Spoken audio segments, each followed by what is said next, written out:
doing an Ask FM Q&A. If you're wondering, like, why the high energy? Could you tone it down? No, I can't. I just finished my last final for months. For months. I am now free. I don't have to think about the history of psychology. I don't have to think about personality theory. I am free and it feels so good, and I'm just filming this video. I filmed a couple already. I filmed a sex toy video actually, and that should be up around the time that this is up probably. Enough rambling. Let's get into your questions. I'm pulling these off of Ask FM. Link down below if you want to ask me questions for a Q&A, a dirty Q&A, whatever. This is where you can do it. Oh, okay. What are your thoughts on the stuff going on with Shay Carl? This is probably about a week old at this point.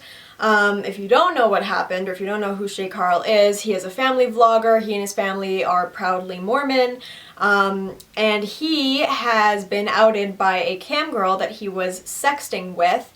This cam girl, she released these messages and sent them to Colette and I think a couple of other people, but I know that she posted them, and then she went on to Keemstar's show and did an interview about it. And my thoughts, I mean, so it has come forward, or it has come out since, that Shay Carl has a drinking problem, and he has for a while. He talked about it on the Michael Buckley show.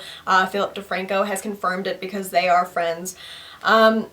I mean, that doesn't excuse it, but it does kind of give you an insight into, like, you know, he has other problems going on. So, I mean, what's my thoughts on it? I think that the picture being painted is that Shay Carl is the only one in the wrong. No. The cam girl is also in the wrong, not because of her profession, not because she's dirty, but because she's going after a married man. He might have DM'd you first, but you're still an individual responsible to say, I'm not interested, you are married, stick to your own. Do you know what I mean?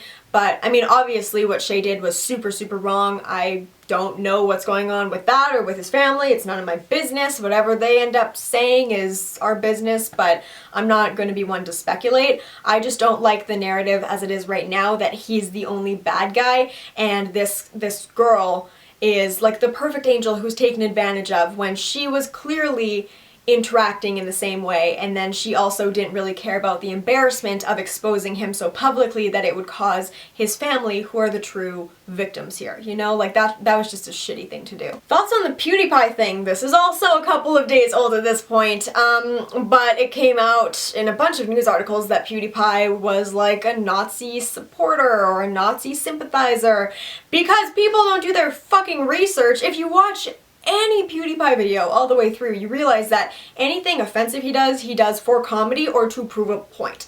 And that was what he was doing with this. If you watch the H3 video, is Pewdiepie racist? Lays it all out there for you. Like, I swear to God, and this is exactly what Ethan said in that video, people just look at a headline, or they take like a 2 seconds from a video and they're like, he's racist, he fucking loves Hitler. Like, it was all part of a much longer point, and people aren't taking the time to really explore, and that's what I think is part of a more dangerous, larger conversation, is that news isn't, they're more interested in getting clicks and in having people read things and having these flashy headlines than being honest, or than actually exploring the story to see if there's actually something there, because at this point there's no integrity. There's no, like, oh, we were wrong and we ruined someone's life, we got someone's show canceled, we could have really, like, taken him steps back. It's just, oh, I guess he's not a Nazi.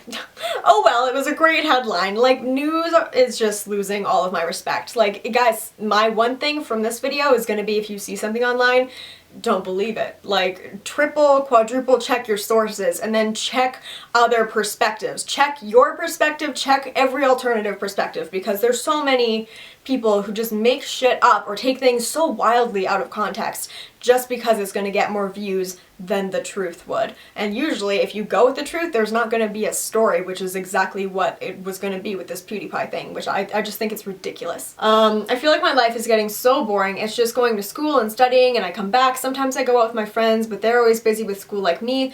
What can I do to make my life more interesting and have something to do? When I feel like I'm in a rut, I go have a night out with my friends. I don't know how old you are, but if I'm feeling like, oh, I'm crawling in my skin here, I get a friend and I'm like, you're free this weekend? All right, I'm scheduling you in, we're gonna go to a bar, or we're gonna go see a movie, or I plan like way ahead to do a trip. Like, me and some girlfriends are planning to go to Mexico next next like February, so like it's a year in advance, right? But it's still something that I'm like, I'm excited about that. I'm excited to go to Mexico. Ooh, when the weather's like this, I'm excited to go and be in the ocean and relaxing on the beach. Like, just, you can plan ahead. Maybe it doesn't have to be a trip to Mexico, but you could plan a road trip for the summer. Like, we're gonna take a day trip to, you know, a town close to you or a city close to you, or go to a different state or something. You know what I mean? Like, just plan these little things, these little weekend getaways, or, you know, a week vacation or something, or even, again, just going to a bar, just something out of your normal routine, something to kind of help jumpstart, like, oh yeah, like, I'm a person and I have options and I don't just have to be stuck in this monotony, you know? Ever had sex on a first date, and your thoughts on that? No, the time I might have had sex on a first date, I got food poisoning instead, so dope. I know that was a little short, but I feel like we covered a lot in this video, so I'm going to end it here. Hopefully you guys enjoyed. Give it a thumbs up if you did. Also, feel free to go over to that other video I have mentioned, and we'll link down below, because I have been linking things. I have been impressing even myself. But if you want to enter the giveaway, that is down there. I also will be having a 230,000 subscriber giveaway. Have to say it very slow, or else numbers get jumbled in my head. I'm really bad with numbers. This is why I like failed statistics twice. So anyways, that's it. Thanks for watching, guys. I will see you very soon. I love you. Bye.